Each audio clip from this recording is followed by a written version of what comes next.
नमस्कार साथियों। भारत देश की जनता की धड़कनों पर अपनी उंगलियों को रखकर सत्ता चलाना इस भारत देश में कोई आसान काम होता नहीं है।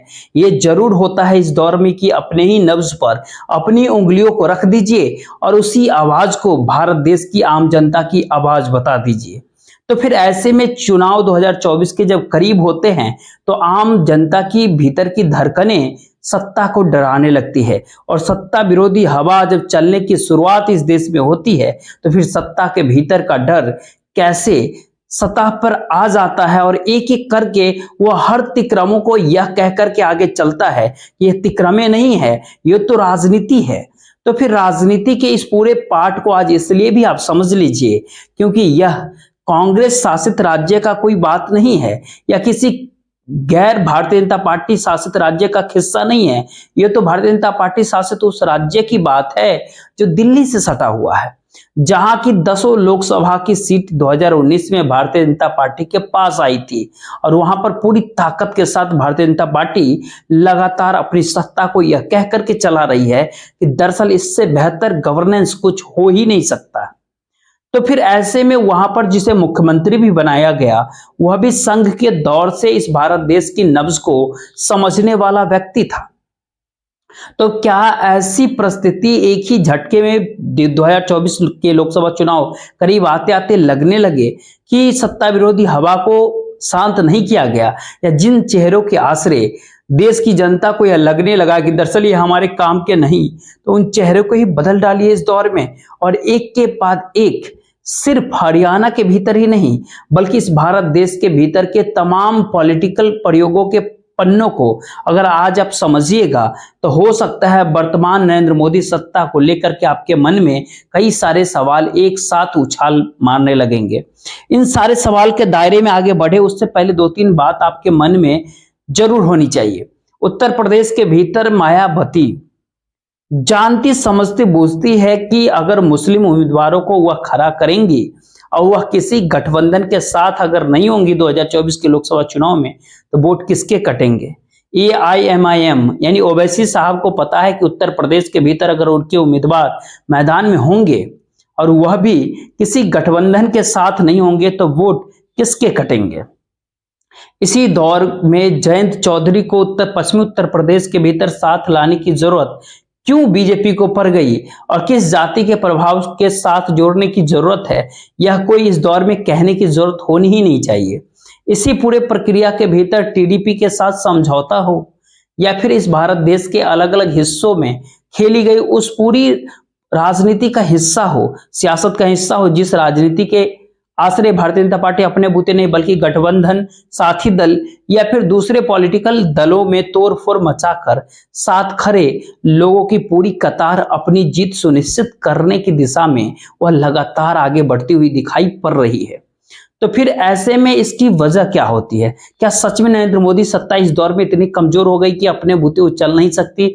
मोदी गारंटी केवल एक शब्द भर है और 400 पार केवल एक नारा है, जबकि सच्चाई कुछ और है। तो इस पूरी सच्चाई में कुछ और है, आज इसी बात को समझा जाए और ये समझने की जरूरत इस दौर में इसलिए भी है क्योंकि हरियाणा के भीतर जिस मुख्यमंत्री के साथ संघर्ष के दिनों में दरी पर बैठ करके दरी पर सोकर संगठन को खड़ा किया हो भारत देश के प्रधानमंत्री नरेंद्र मोदी ने और उस मुख्यमंत्री की पीठ कल ही थपथपाई है यह कहते हुए कि बहुत शानदार काम करते हैं और उसी मुख्यमंत्री को हटाने की जरूरत 24 घंटे भी नहीं बीते क्या सुबह से सुगबुगाहट शुरुआत हो गई और पूरे मंत्रिमंडल से इस्तीफा लेकर शाम करीब 5 बजे के आसपास शपथ दिला दी गई एक दूसरे व्यक्ति को।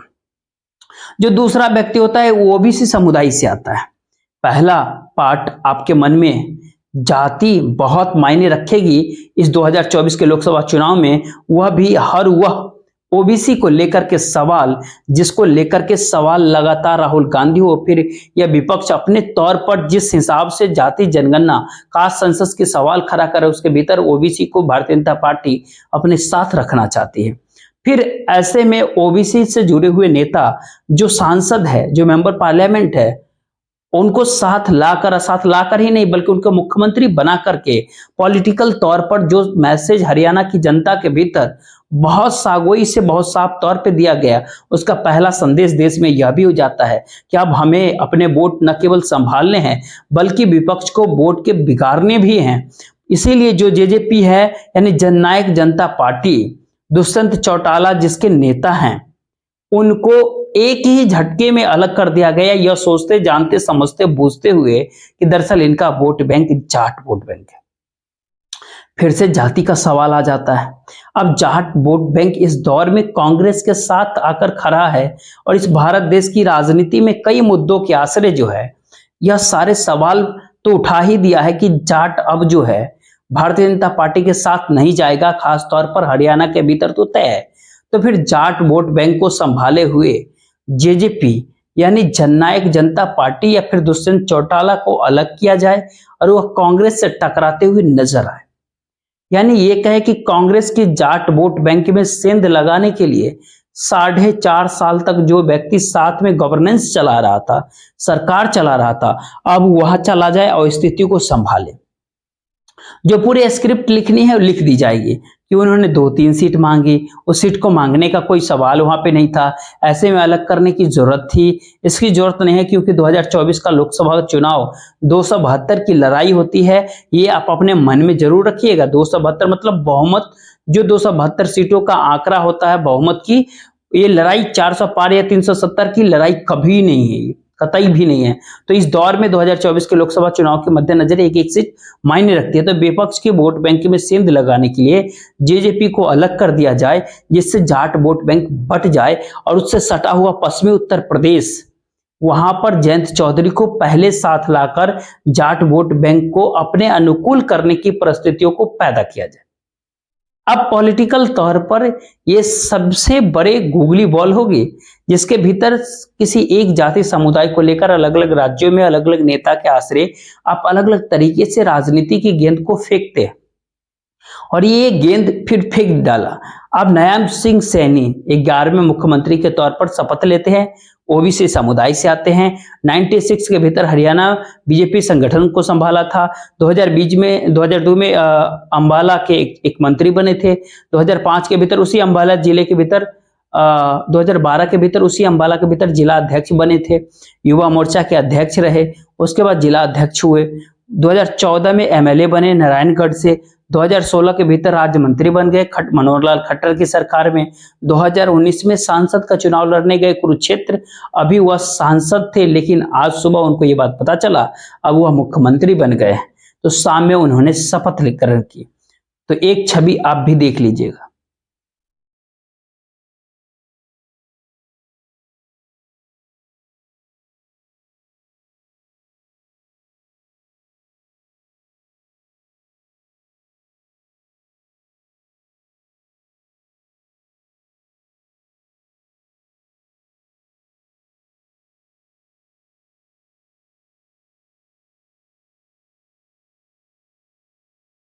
अब जेजेपी को अलग कर दिया गया लेकिन सरकार नहीं गिरी। उनके 10 एमएलए थे लेकिन आंकड़ों के हिसाब से 46 एमएलए होने चाहिए और 41 विधायक भारतीय जनता पार्टी के साथ थे। उसके बाहर 6 विधायक निर्दलीय होते हैं। इस दौर में कौन हिम्मत करेगा अगर भारतीय जनता पार्टी कहेगी कि आपको हमें समर्थन देना है और वो कहे हम समर्थन नहीं करेंगे। दरअसल इस दौर का पूरा खेल यह भी होता है कि हिसार से जो विधायक आते हैं वो कांग्रेस के भीतर चले गए और मान लिया भारतीय जनता पार्टी ने आप जो जाट वोट बैंक आप हमको नहीं मिलेगा, तो विजेंद्र सिंह जैसे उधर गए वैसे ही खेल शुरू हो गए। और ये खेल पर्दे के पीछे बहुत तेजी से चला कि आपको अपना वोट बैंक संभालना भी है और विपक्ष को सेंध लगानी है विपक्ष के वोट बैंक में। तो उत्तर प्रदेश उससे सटा हुआ, पॉलिटिकल तौर पर वो थोड़े अलग पॉलिटिकल को जीता है। तो वहां पर 2 नए चेहरे के इस दौर में लेकर के आ गए, एक और मायावती और वहीं दूसरी ओर AIMIM यानी ओवैसी साहब की पार्टी उस जगह पे उम्मीदवारों को खड़ा कर रही है जहां पर एसपी, जहां पर समाजवादी पार्टी ताकतवर है। वहीं दूसरी ओर मायावती अपने उम्मीदवारों को वहां पर खड़ा करेगी जहां पर कांग्रेस चुनाव लड़ रही है और 4 उम्मीदवारों का ऐलान भी कर दिया गया। लेकिन सवाल ये नहीं कि मायावती लड़ रही, सवाल ये होता है इस बार वो किसी दलित को टिकट नहीं दे रही। 2024 के लोकसभा चुनाव में 4 उम्मीदवारों को ऐलान किया, चारों मुस्लिम है। पीलीभीत से मुरादाबाद से इरफान समी, कन्नौज से अखिल अहमद, अमरोहा से डॉक्टर शाहिद हुसैन। और यह माना जा रहा है करीब करीब 20 से 25 मुस्लिम उम्मीदवारों को 2024 के लोकसभा चुनाव में उतारेगी। बड़ा संकट यह है कि उत्तर प्रदेश के भीतर अगर मुस्लिम एकजुट हो गए, यादव समुदाय एकजुट हो गया, ओबीसी के वोट बैंक अगर एकजुट हो गए, तो उसके बाद कौन सा खेल होगा। इस पूरे खेल को बिगाड़ना भी है और अपने अनुकूल तैयार भी करना है। पॉलिटिकल के राजनीति के कहते हैं ना, इस मिजाज को हरियाणा के भीतर अगर टटोलिएगा तो ओबीसी का वोट बैंक बहुत इस दौर में मायने रखता है। हालांकि जाट वोट बैंक वहां सबसे बड़ा है, लेकिन वो साथ नहीं है भारतीय जनता पार्टी के, तो वहां तो सेंध नहीं लगी। लेकिन सवाल कोई भी पूछ सकता है कि ये सब हो क्यों रहा है, इसके पीछे कौन सी मानसिकता चल रही है। क्या सच में जमीन से पैर उखड़ तो नहीं रही भारतीय जनता पार्टी के, या उसको इस दौर में डर समा तो नहीं गया है। इसको कुछ आपको अलग से बात करना पड़ेगा। इससे पहले हरियाणा, उत्तर प्रदेश और यहाँ की राजनीति को समझे, उससे पहले एक बात को आपको जानना चाहिए कि इस दौर के भीतर में जो अलग अलग मुद्दे इस दौर में कांग्रेस उठा रही है, और जहां जहां पर कांग्रेस को सीधे सामना जो है भारतीय जनता पार्टी से सामना करना है, और कांग्रेस के अपने नायक के तौर पर राहुल गांधी जो 5 गारंटियों के साथ आगे बढ़ रहे हैं, जिसका जिक्र दिल्ली के भीतर मल्लिकार्जुन खड़गे को करना पड़ गया बाकायदा कॉन्फ्रेंस करके कि कोई दुविधा ना हो। उन्होंने बहुत साफ तौर पे एक बात बहुत साफ तौर पे कहते हुए बोला कि जो 5 गारंटी है कांग्रेस की तरफ से, दरअसल उसके भीतर का सच यह है कि इस भारत देश के भीतर का 5 समुदाय यानी जातिगत जनगणना के साथ न्याय की गारंटी जुड़ी हुई है, जो जातियों को न्याय नहीं मिल पा रहा। जो एमएसपी गारंटी है, जो किसानों की गारंटी देता है, जो युवा न्याय गारंटी है और नौकरी की गारंटी देती है, इन सब प्रक्रिया के भीतर पहली बार जो है आदिवासी को भी लाया गया। आदिवासी को इसलिए लाया गया क्योंकि आदिवासी सीटों के ऊपर 2019 के लोकसभा चुनाव में सबसे ज्यादा नहीं बल्कि 2/3 से ज्यादा तो भारतीय जनता पार्टी जीत गई थी। अब ये पूरी परिस्थिति है, क्या सच में भारतीय जनता पार्टी को यह लगने लगा है कि अभी तक वह जिस चेहरे के आसरे, जिस गारंटी के आसरे और जिस गवर्नेंस और डबल इंजन के आसरे का जिक्र था, वह जमीनी तौर पर फेल तो नहीं हो गया है। क्योंकि अलग अलग तरीके से कांग्रेस के उठाए हुए मुद्दे और जिन 195 लोकसभा की सीटों पर सीधी टक्कर होनी है भारतीय जनता पार्टी और कांग्रेस की, 195 सीट ऐसी है जहां पर कांग्रेस और भारतीय जनता पार्टी को ठीक आमने सामने टकराना है 2024 के लोकसभा चुनाव में, और कोई दूसरी पॉलिटिकल पार्टी वहां पर कोई मायने नहीं रखता है। उन सारे जगहों पर अगर ऐसी परिस्थिति बन जाती है कि जो मुद्दे कांग्रेस उठा रही है वह मुद्दे अगर पॉलिटिकल तौर पर पनपने लगेंगे, तो फिर ऐसे में क्या राजनीति धरी की धरी रह जाएगी 2024 के लोकसभा चुनाव में, कि जो जातियों के आसरे चल रही है। शायद इसीलिए हरियाणा की 10 सीटें भी मायने रखती है, क्योंकि वहां पर आमने सामने इस बार, पिछली बार भी ज्यादा कांग्रेस और भारतीय जनता पार्टी ही आमने सामने थी ज्यादातर सीटों पर। हालांकि बीजेपी को 58% वोट मिले थे और कांग्रेस को केवल 28-29% के आसपास वोट पड़े थे। जेजेपी के पास 6-7% वोट है, चौटाला उनके पास 3% वोट रहे और 3% मायावती के पास। लेकिन इस पूरे प्रकरण के भीतर यह चुनाव 2024 के लोकसभा चुनाव इसलिए भी नया होगा कि एक तरफ जातीय समीकरण का तिक्रमे होंगे, वहीं दूसरी ओर जमीन के वह सारे मुद्दे होंगे जो पहली बार जातियों से हटकर सोचने को मजबूर हो रहे हैं।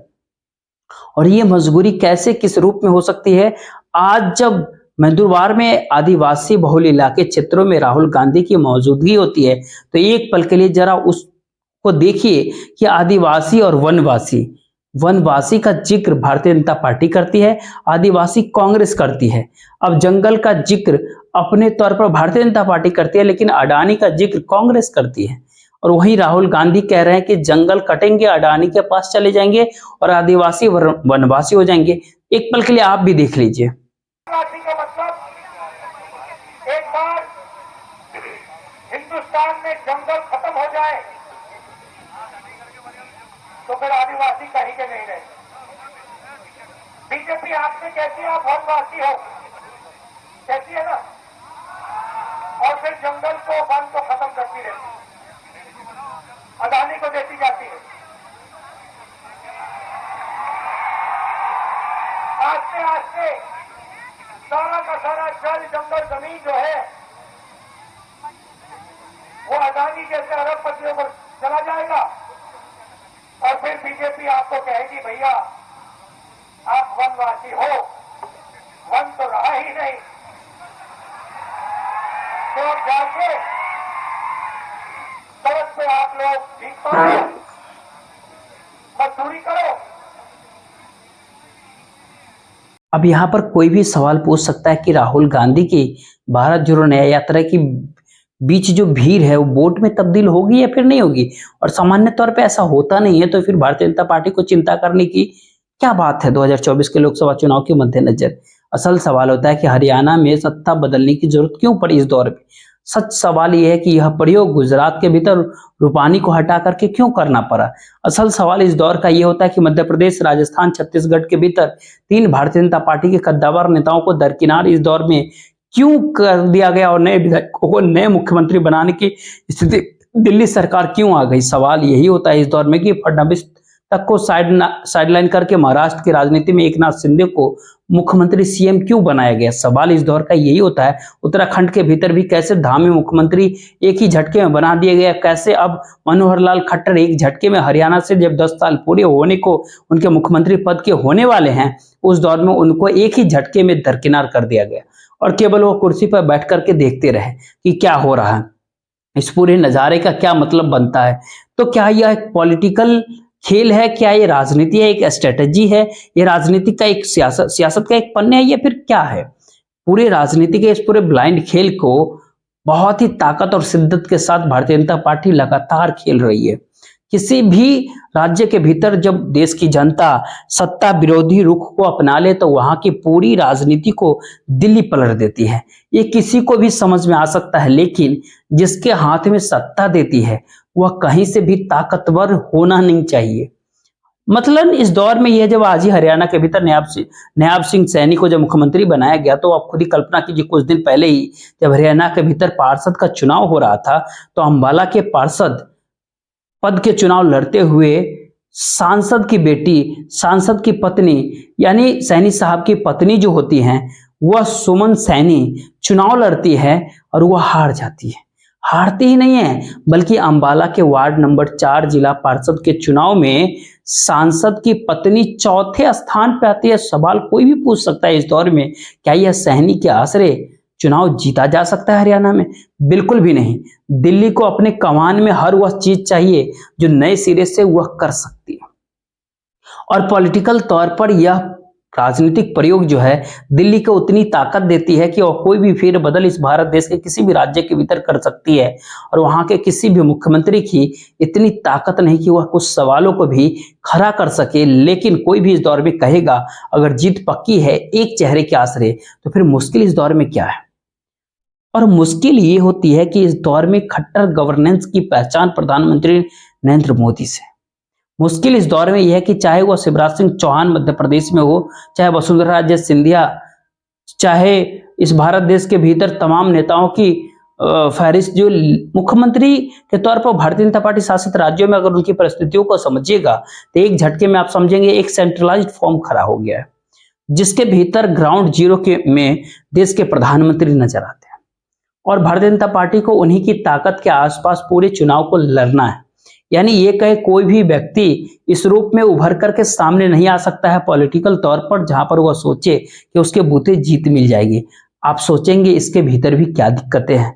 ठीक है, प्रधानमंत्री नरेंद्र मोदी की जीत मिल रही है देश में तो फिर क्या दिक्कत है। अब सवाल जो अंत में और सबसे बहुत बड़ा महत्वपूर्ण सवाल होता है वो सारे सवाल ये होते हैं कि अगर 272 के आंकड़े को छूने भर के लिए 2024 के लोकसभा चुनाव में इतनी मशक्कत राज्य दर राज करने की जरूरत पड़ चुकी है, एक तरफ 400 पार का नारा होता है, वहीं दूसरी ओर यह बात मानकर चल रहा है कि मंत्रिमंडल भी ऐसा तैयार कीजिए जिससे कि हर जाति विशेष को लगे कि उसकी भागीदारी उसमें हो गई। क्योंकि आज भी जब शपथ दिलाई गई तो उसके भीतर पुराने मंत्री भी थे लेकिन उसमें 2-4 थे। रंजीत सिंह चौटाला जो देवीलाल के बेटे थे, दूसरे थे जेपी दलाल यह अभी जाट होते हैं, जो मूलचंद शर्मा या ब्राह्मण होते हैं, करमन सिंह गुर्जर समाज से एक होते हैं।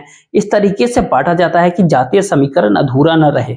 अब असल सवाल जिसकी नस को आप टटोलना चाहते हैं वो 272 का आंकड़ा 2024 के लोकसभा चुनाव के मद्देनजर अगर भारतीय जनता पार्टी नहीं छू पाई तो फिर इस भारत देश के भीतर का किसी भी राज्य में, एक प्रांत विशेष में, दिल्ली में बैठे हुए कोई भी कद्दावर नेता यह बात कहने की स्थिति में ना आ पाए कि दरअसल हम यह सोचते थे और अब हम सामने आ। और तो और समर्थन की जरूरत पड़े तो बाहर से कोई समर्थन आए, उसके भीतर अगर कोई अल्टरनेटिव नाम उभर कर ना आए, और नाम भी उभरे चाहे वो भारतीय जनता पार्टी और संघ की बैठक 272 के नीचे आने के बाद ही क्यों ना हो रही हो, उसके भीतर भी निर्णय एक ही व्यक्ति को लेना, यानी सत्ता को बनाए रखने की जद्दोजहद जो है और सत्ता गंवाने के बाद भी ताकत अपने हाथों में रखने की जो रणनीति, जो स्ट्रेटेजी है, इन दोनों परिस्थितियों के भीतर राज्य दर राज्य की पॉलिटिक्स, मतलब राजनीति और बदलते हुए समीकरण अपनी राजनीति सियासत साधने की उम्र क्या 10 साल के बाद पुरानी पड़ चुकी है, इसका एहसास दिल्ली की सत्ता को हो गया है।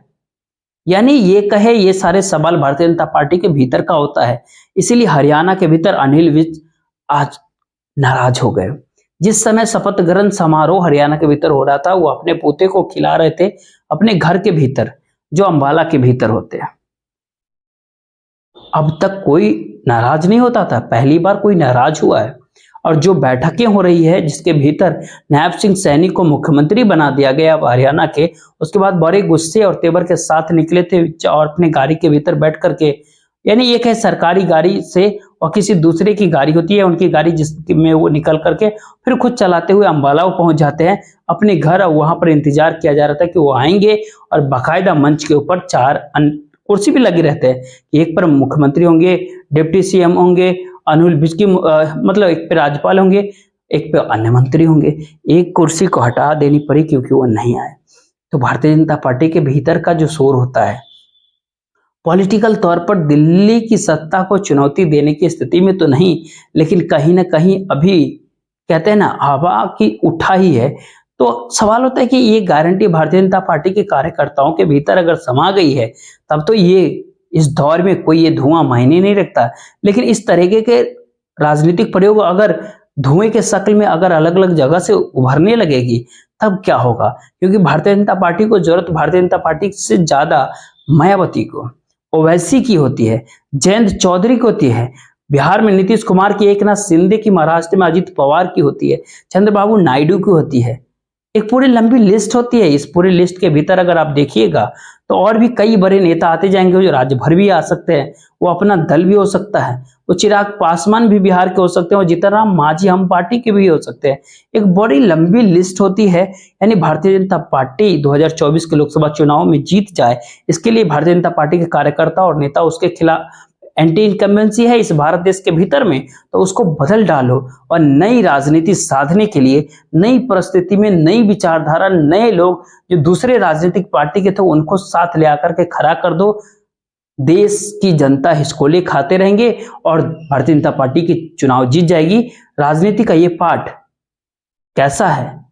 पूरी ब्लाइंड खेलने वाली बात है और गजब की ताकत होती है सत्ता के भीतर, और कभी भी सत्ता घबराती नहीं है, कहती है यही तो गारंटी है। और उसे पता है कि ब्लाइंड पत्ता इसलिए फेंक रहे कि उस पत्ते में क्या है ये पता है। और ये नारा 400 पार का ये देश देख भी रहा, सुन भी रहा। आप इसी बात से समझ जाइए। मुझे दीजिए इजाजत। जय हिंद, जय भारत।